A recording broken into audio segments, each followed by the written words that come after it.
ज्ञान ज्ञान के श्रृंखला में मैं अशोक कुमार बरनवाल आप सभी का स्वागत करता हूँ।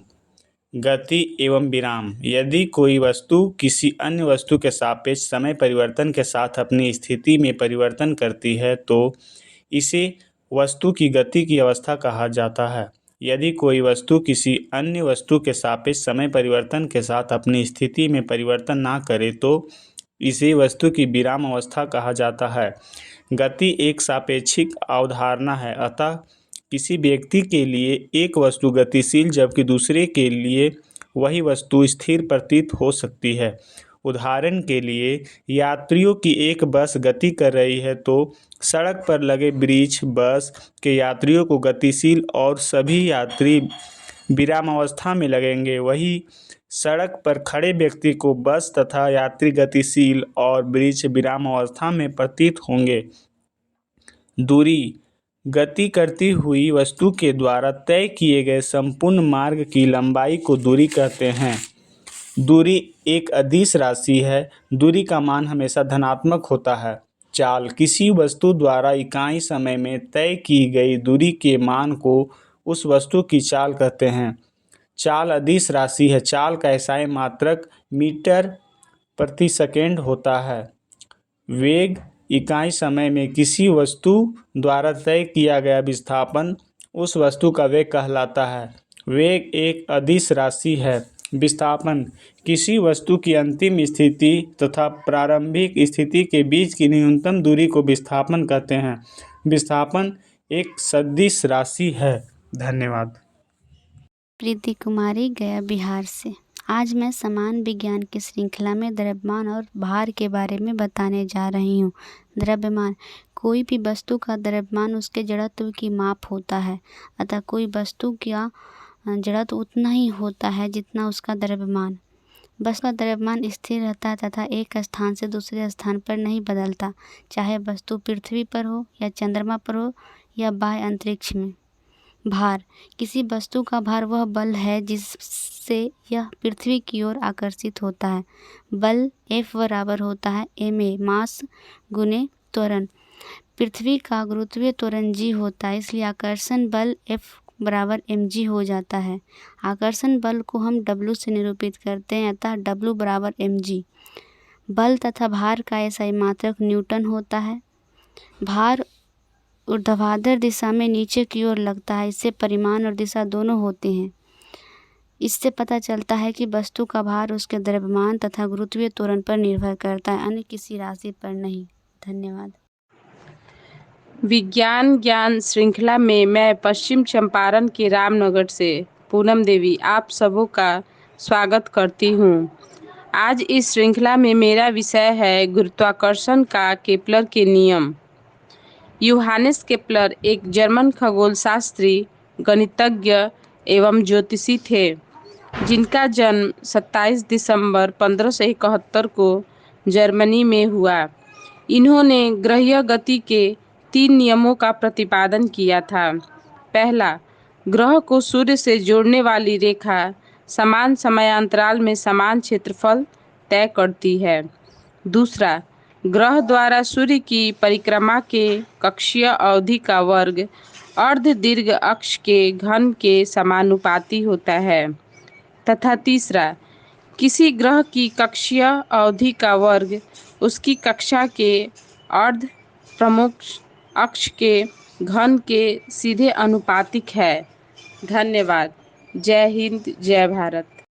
मैं स्नेहा कुमारी, समान ज्ञान श्रृंखला में आज का हमारा टॉपिक है गुरुत्वाकर्षण के कारण त्वरण पृथ्वी पर। यदि कोई वस्तु मुक्त रूप से पृथ्वी की ओर गिर रही है तो वस्तु के वेग में पर सेकेंड में होने वाली वृद्धि पृथ्वी का गुरुत्वीय त्वरण g कहलाती है। g इक्वल टू होता है 9.8 मीटर पर सेकेंड स्क्वायर। सुनो सुनो मेरी आवाज़ सुनो, मैं संगीता कुमारी समस्तीपुर जिला से बोल रही हूँ। विज्ञान श्रृंखला घर्षण बल पर वह बल जो वस्तुओं के संपर्क तल पर कार्य करता तथा सापेक्ष गति का विरोध करता है संघर्ष बल कहलाता है। घर्षण बल की दिशा सदैव वस्तु की गति के विपरीत होती है। घर्षण बल मुख्यतः दो प्रकार के होते हैं, स्थैतिक घर्षण बल, गतिक घर्षण बल। धन्यवाद। मैं शिव कुमार औरंगाबाद बिहार से समान विज्ञान की श्रृंखला में मेरा आज का टॉपिक है घर्षण बल फ्रैक्शन फोर्स। वह बल जो वस्तुओं के संपर्क तल पर कार्य करता है तथा सापेक्ष गति का विरोध करता है घर्षण बल कहलाता है। क्षैतिज तल पर रखी वस्तु को यदि बल लगाकर गति दे दी जाए तो थोड़े समय बाद वस्तु विरामावस्था में आ जाती है, क्योंकि घर्षण बल गति का विरोध करते हुए तब तक कार्य करता है जब तक वस्तु विरामावस्था में बल संतुलन को न प्राप्त कर ले। घर्षण बल की दिशा सदैव वस्तु के गति के विपरीत होती है। घर्षण बल मुख्यतः दो प्रकार के होते हैं, स्थैतिक घर्षण बल, गतिक घर्षण बल। धन्यवाद। सामान्य ज्ञान श्रृंखला में मैं प्रियंका कुमारी मधुबनी बिहार से आज मैं जड़त्व के बारे में बोलने जा रही हूँ। जड़त्व, यदि कोई वस्तु विरामावस्था में है तो वह विरामावस्था में ही रहेगी या यदि एक समान गति से सीधी रेखा में चल रही हो तो वैसे ही चलती रहेगी जब तक उस पर कोई बाह्य बल लगाकर उसकी वर्तमान की अवस्था में परिवर्तन न किया जाए। इस नियम को जड़त्व का नियम भी कहा जाता है। जड़त्व का दैनिक जीवन में प्रयोग, चलती हुई ट्रेन या बस से उतरने वाले व्यक्तियों को थोड़ी दूर तक उसी दिशा में दौड़ना पड़ता है। पेड़ की शाखाओं को जोर से हिलाने पर उसमें लगे फल टूटकर गिर पड़ते हैं। तेजी से चलती गाड़ी के मुड़ने पर उसमें बैठे व्यक्ति गाड़ी के मुड़ने की विपरीत दिशा में झुक जाता है। चलती गाड़ी में अचानक ब्रेक लगने पर गाड़ी में बैठा हुआ व्यक्ति आगे झुक जाता है और स्थिर गाड़ी के एकाएक चलने पर व्यक्ति के पीछे की ओर झटका लगता है। धन्यवाद। मैं नेहा पांडे, सामान्य विज्ञान में आज का मेरा टॉपिक है गति का तृतीय नियम। एक वस्तु क्रिया रूप में दूसरी वस्तु पर जितना बल लगाती है दूसरी वस्तु भी उतना ही बल विपरीत दिशा में प्रतिक्रिया रूप में लगाती है, अर्थात प्रत्येक क्रिया की उसके बराबर तथा विपरीत दिशा में प्रतिक्रिया होती है। जैसे बंदूक से जब गोली छोड़ी जाती है तो हमें पीछे की ओर झटका लगता है। इसका कारण है जितने बल से गोली आगे की ओर जाती है उतने ही बल वह प्रक्रिया स्वरूप बंदूक पर लगाती है। नाव को जल में चलाने के लिए चंपू से जल को पीछे की ओर ढकेलना गति का तृतीय नियम है। धन्यवाद। समान ज्ञान के श्रृंखला में मैं वैशाली जिला से पल्लवी कुमारी। जड़त्व आघूर्ण का अनुप्रयोग, रस्सी पर करवट दिखाने वाला नट रस्सी पर संतुलित बनाए रखने के लिए एकल लंबी लाठी का प्रयोग करता है। इसके कारण लाठी सहित उसका जड़त्व आघूर्ण बहुत अधिक हो जाता है और वह चलते समय उत्पन्न थोड़े थोड़े असंतुलित बलों को आसानी से संतुलित कर लेता है। कोणीय संवेग के आघूर्ण को कोणीय संवेग कहा जाता है। प्रायः इसे जैसे प्रदर्शित किया जाता है, कोणीय संवेग बराबर दूरी गुना संवेग, जे बराबर आर गुने एम भी, जे बराबर एम भी। मैं आरजेबी समस्तीपुर से सामान्य ज्ञान श्रृंखला में मेरा आज का विषय है न्यूटन का गुरुत्वाकर्षण का नियम। सर्वप्रथम न्यूटन ने 1686 में यह बताया कि ब्रह्मांड में स्थित प्रत्येक पिंड दूसरे पिंड को अपनी ओर आकर्षित करता है। दो पिंडों के बीच स्थित आकर्षण बल की इसी विशेषता का अनुकरण करती हुई पृथ्वी किसी पिंड या वस्तु को अपने केंद्र की ओर खींचती है, जिसे गुरुत्वाकर्षण कहते हैं। हालांकि प्राचीन भारत में गणितज्ञ ब्रह्मगुप्त ने न्यूटन से पूर्व ही बता दिया था कि सभी वस्तुएं पृथ्वी की ओर गुरुत्वाकर्षित होती है, परंतु न्यूटन ने गतिविधि से गुरुत्वाकर्षण के नियम को सिद्ध किया। न्यूटन के अनुसार किन्हीं दो कणों के बीच लगने वाला आकर्षण बल उन कणों के द्रव्यमानों के गुणनफल के समानुपाती तथा उनके बीच के दूरी के वर्ग के व्युत्क्रमानुपाती होता है। धन्यवाद।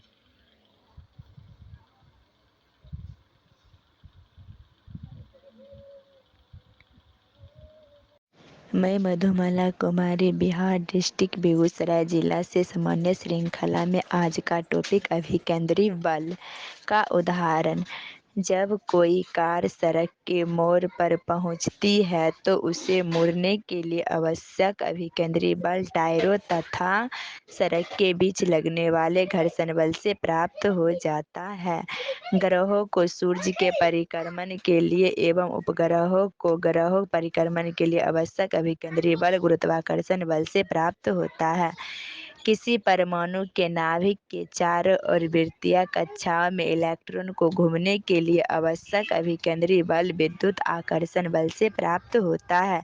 जब किसी पत्थर के टुकड़ों को डोरी से बांधकर वृत्ताकार पथ पर घुमाया जाता है तो डोरी को अंदर की ओर खींचे रहना पड़ता है, अर्थात डोरी पर अंदर की ओर एक बल लगाना पड़ता है। यह डोरी पर उत्पन्न तनाव होता है, अतः डोरी के तनाव द्वारा गेंद पर अभिकेंद्री बल लगाया जाता है। यदि डोरी को छोड़ दिया जाए तो डोरी का तनाव समाप्त हो जाता है और आवश्यक अभिकेंद्री बल न मिलने पाने के कारण पत्थर का टुकड़ा सरल रेखा में गति करने लगता है। आकाश में उड़ता हुआ हवाई जहाज जब क्षैतिज वृत्ताकार पथ में मुड़ता है तो कुछ तिरछा होकर आवश्यक अभिकेंद्री बल से प्राप्त करता है। धन्यवाद। सामान्य ज्ञान के श्रृंखला में मैं वैशाली जिला से पल्लवी कुमारी। जड़त्व आघूर्ण का अनुप्रयोग। रस्सी पर करवट दिखाने वाला नट रस्सी पर संतुलित बनाए रखने के लिए एकल लंबी लाठी का प्रयोग करता है।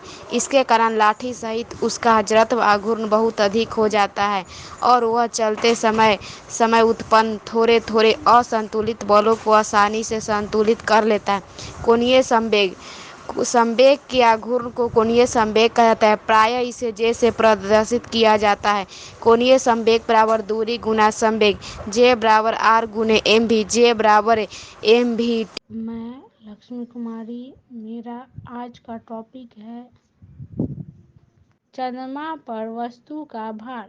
चंद्रमा पर वस्तु का भार वह बल है जिससे चंद्रमा वस्तु को अपनी ओर आकर्षित करता है। चंद्रमा का द्रव्यमान पृथ्वी से कम है, इस कारण चंद्रमा वस्तुओं पर कम आकर्षण बल लगाता है।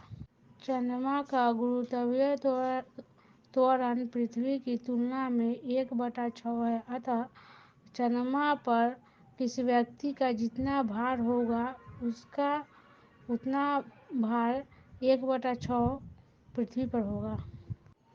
धन्यवाद। मैं निकिता कुमारी बिहार अररिया जिला से। मेरा आज का टॉपिक है बल। बल वह बाह्य कारक है जो किसी वस्तु की आकृति, आकार या गति की अवस्था में परिवर्तन कर सकता है। बल एक सदिश राशि है। इसका SI मात्रक किलोग्राम मीटर प्रति सेकंड स्क्वायर या न्यूटन है।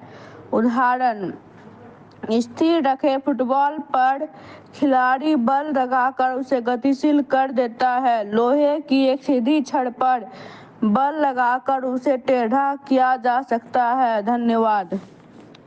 सामान्य ज्ञान श्रृंखला में मैं किरण कुमारी बलयुग्म के बारे में बताऊंगी। बलयुग्म दो बराबर तथा विपरीत समांतर बल जिनकी क्रिया रेखाएं भिन्न हैं किसी वस्तु पर लगाए जाए तो वे उस वस्तु को घुमाने का प्रयत्न करते हैं। इस प्रकार के बलों के जड़ों को बलयुग्म की भुजा कहते हैं। बलयुग्म का आघूर्ण। बलयुग्म के किसी एक बल तथा बलयुग्म की भुजा के गुणनफल को बलयुग्म का आघूर्ण कहते हैं। बस अथवा कार के स्टीयरिंग को घुमाने में आरोपित बल बलयुग्म के उदाहरण हैं। धन्यवाद। मैं कंचन कुमारी, मेरा आज का टॉपिक है पृथ्वी के गुरुत्वीय त्वरण के मान में परिवर्तन। जी का परिमाणिक मान 9.8 मीटर के सेकंड स्क्वायर होता है। यह मान समुद्र तल तथा 45 डिग्री अक्षांश पर होता है। जी के मान में कुछ परिवर्तन होते रहते हैं। पृथ्वी तल पर जी का मान भूमध्य रेखा पर सबसे कम तथा ध्रुव पर सबसे अधिक होते हैं। इसके दो कारण होते हैं। पहला, पृथ्वी की आकृति। पृथ्वी पूरी तरह से गोल नहीं होती। ध्रुव पर यह कुछ चपटी है। भूमध्य रेखा पर पृथ्वी की त्रिज्या ध्रुव की त्रिज्या से लगभग 21 किलोमीटर अधिक है। चूंकि जी पृथ्वी की त्रिज्या के वर्ग के व्युत्क्रम अनुपाती होते हैं, अतः स्पष्ट है कि आर पृथ्वी की त्रिज्या का मान जैसे जैसे कम होता जाता है, भूमध्य रेखा से ध्रुव की ओर जाने पर ऋतुवीय त्वरण का मान बढ़ता जाता है। दूसरा, पृथ्वी का पहले अक्ष के विपरीत घूमना। हमें ज्ञात है कि पृथ्वी अपने अक्ष के विपरीत घूमती रहती है, अतः पृथ्वी तल पर स्थित प्रत्येक वस्तु वृत्तीय पथ पर घूमती रहती है। धन्यवाद। सामान्य ज्ञान श्रृंखला में मैं काजल कुमारी द्रव्यमान के बारे में कुछ बोलने जा रही हूँ। किसी वस्तु का द्रव्यमान उसके जड़त्व की माप से होता है, अतः किसी वस्तु का जड़त्व उतना ही होगा जितना कि उसका द्रव्यमान होगा। वस्तु का द्रव्यमान स्थिर रहता है, एक स्थान से दूसरे स्थान पर नहीं बदलता। वस्तु चाहे पृथ्वी पर हो, चाहे चंद्रमा पर हो, ब्रह्मांड अंतरिक्ष में हो, तभी भी नहीं। मैं जीतू कुमारी। मेरा आज का टॉपिक वृत्तीय गति। वृत्तीय गति, जब कोई वस्तु किसी वृत्ताकार मार्ग पर घूमती है तो इसे वृत्तीय गति कहते हैं। यदि वह एक समान चाल से घूमती है तो उसकी गति को एक समान वृत्तीय गति कहते हैं। एक समान वृत्तीय गति एक त्वरित गति होती है, क्योंकि वेग की दिशा प्रत्येक बिंदु पर बदल जाती है। चूंकि इस त्वरण की दिशा हमेशा केंद्र की ओर होता है, अतः इसे अभिकेंद्र त्वरण भी कहते हैं। एक समान वृत्तीय गति में सदैव एक त्वरण कार्यरत रहता है। धन्यवाद। जय हिंद। समान विज्ञान की श्रृंखला में आज मेरा टॉपिक है न्यूटन के नियम। प्रिंसिपिया पुस्तक को 1887 में न्यूटन द्वारा प्रकाशित किया गया है। न्यूटन इंग्लैंड के थे। न्यूटन का 3 नियम है। प्रथम नियम, जब कोई वस्तु विराम में है तो विराम में तथा गति में है तो गति में रहना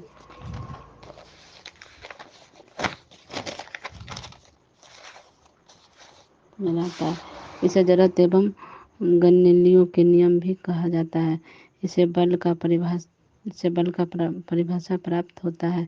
दूसरा नियम, संवेग में परिवर्तन बल समानुपाती होता है। इसे बल का व्यंजक प्राप्त होता है, फोर्स बाय ma। न्यूटन का तीसरा नियम, क्रिया के बराबर तथा विपरीत प्रतिक्रिया होता है तो न्यूटन का तीसरा नियम होता है, जैसे बंदूक। सामान्य विज्ञान की श्रृंखला में आप सभी को स्वागत है। मैं बबली कुमारी, जिला मुजफ्फरपुर से। आज मैं आप सभी को विषय न्यूटन के गति का नियम, गति के प्रथम नियम, जड़त्व के पहले की उसे न्यूटन के गति का नियम गैलीलियो एवं हाइजेक अपनी पुस्तक 3 नियमों के रूप में बताया।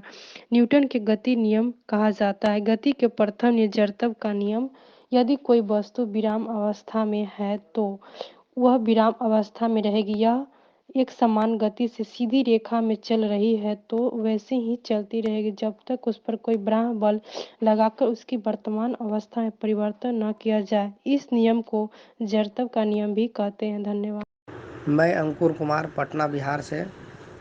आज का टॉपिक साइंस फिजिक्स से। गुरुत्वाकेंद्र, सेंटर ऑफ ग्रेविटी। गुरुत्वाकेंद्र वह बिंदु है जहाँ से वस्तु का संपूर्ण भार कार्य करता है, अर्थात इस बिंदु पर ठीक इतने ही परिमाण का बल ऊपर की ओर लगाएं तो वह वस्तु संतुलन की अवस्था में रहेगी। किसी वस्तु के गुरुत्वीय केंद्र के पारित कुल गुरुत्वीय बल आघूर्ण शून्य होता है। कोई भी वस्तु तब तक स्थिर रहती है जब तक गुरुत्वाकेंद्र से जाने वाली ऊर्ध्वाधर रेखा उसके तल से होकर गुजरती है। इसका एक अच्छा उदाहरण पीसा का झुकी हुई मीनार है। अभी तक इसके न गिरने के कारण ही गुरुत्वाकेंद्र से होकर जाने वाली ऊर्ध्वाधर रेखा को मीनार के तल तक अंदर होना है। मीनार की ओर अधिक झुकने पर गुरुत्वाकेंद्र से होकर जाने वाली रेखा मीनार के तल के बाहर हो जाएगी और तब तक यह गिर पड़ेगी। धन्यवाद। मैं अभिषेक कुमार सिन्हा विषय चंद्रमा पे वस्तु का वजन के संदर्भ में कुछ मुख्य बातें बताने जा रहा हूँ। चंद्रमा पर किसी वस्तु का भार पृथ्वी पर उसके भार का 1/6 होता है। ऐसा इसलिए है क्योंकि चंद्रमा का द्रव्यमान पृथ्वी से बहुत कम होता है और चंद्रमा पर गुरुत्वाकर्षण पृथ्वी के गुरुत्वाकर्षण का लगभग 1/6 हिस्सा होता है। उदाहरण के लिए अगर किसी व्यक्ति का वजन पृथ्वी पर 50 किलोग्राम है तो चंद्रमा पर उसका वजन 83.3 न्यूटन होगा। इसी तरह अगर किसी व्यक्ति का वजन पृथ्वी पर 60 किलोग्राम है तो चंद्रमा पर उसका वजन लगभग 10 किलोग्राम होगा। किसी वस्तु का वजन गुरुत्वीय त्वरण g के मान पर निर्भर करता है। चंद्रमा की सतह पर गुरुत्वीय त्वरण gm पृथ्वी की सतह पर गुरुत्वीय त्वरण ge का 16 गुना होता है। इसलिए किसी वस्तु का चंद्रमा पर भार पृथ्वी पर उसके भार का 16 गुना होता है। चंद्रमा पर कोई महत्वपूर्ण वातावरण नहीं है, इसलिए वहाँ पृथ्वी जैसा जलवायु नहीं है। वायुमंडल की कमी के कारण वहाँ मौसम नहीं होता है, हवा नहीं होती और ग्रीन हाउस प्रभाव भी नहीं होता। चंद्रमा पर तापमान बहुत अलग अलग हो सकते हैं। चंद्र दिवस के दौरान तापमान बहुत ज़्यादा गर्म हो सकता है, जबकि चंद्र रात के दौरान बहुत ज़्यादा ठंड हो सकते हैं। धन्यवाद। दूरी कौन सी राशि है? अदिश राशि। दूरी का मान हमेशा क्या होता है? धनात्मक। चाल बराबर क्या होता है? दूरी बट्टा समय। चाल का एसआई मात्रक क्या होता है? मीटर पर सेकेंड। वेग कौन सी राशि है? सदिश राशि। कोणीय विस्थापन का मात्रक क्या होता है? रेडियन। कोणीय वेग का मात्रक क्या होता है? रेडियन प्रति सेकेंड। उत्तोलक का प्रयोग करने के लिए जो बल लगाया जाता है उसे क्या कहते हैं? आयास कहते। उत्तोलक द्वारा जिस वस्तु को उठाया या हटाया जाता है उसे क्या कहते हैं? भार। उत्तोलक कितने प्रकार के होते हैं? 3 प्रकार के होते हैं। घर्षण बल कितने प्रकार के होते हैं? 2 प्रकार के होते हैं। केपलर ने सूर्य के चारों ओर गति करने वाले ग्रहों के लिए कितने नियम बनाए हैं? 3 नियम बनाए हैं। सर्वप्रथम किसने बताया था कि ब्रह्मांड में प्रत्येक पिंड दूसरे पिंड को अपनी ओर आकर्षित करता है? न्यूटन ने। किसी वस्तु का द्रव्यमान कैसा रहता है? किसी वस्तु का द्रव्यमान स्थिर रहता है। चाल कौन सी राशि है? चाल एक अदिश राशि है। किसी वस्तु द्वारा तय किए गए संपूर्ण भाग की लंबाई को क्या कहते हैं? दूरी कहते हैं। जब कोई वस्तु किसी वृत्ताकार मार्ग पर गति करती है तो उसे क्या कहते हैं?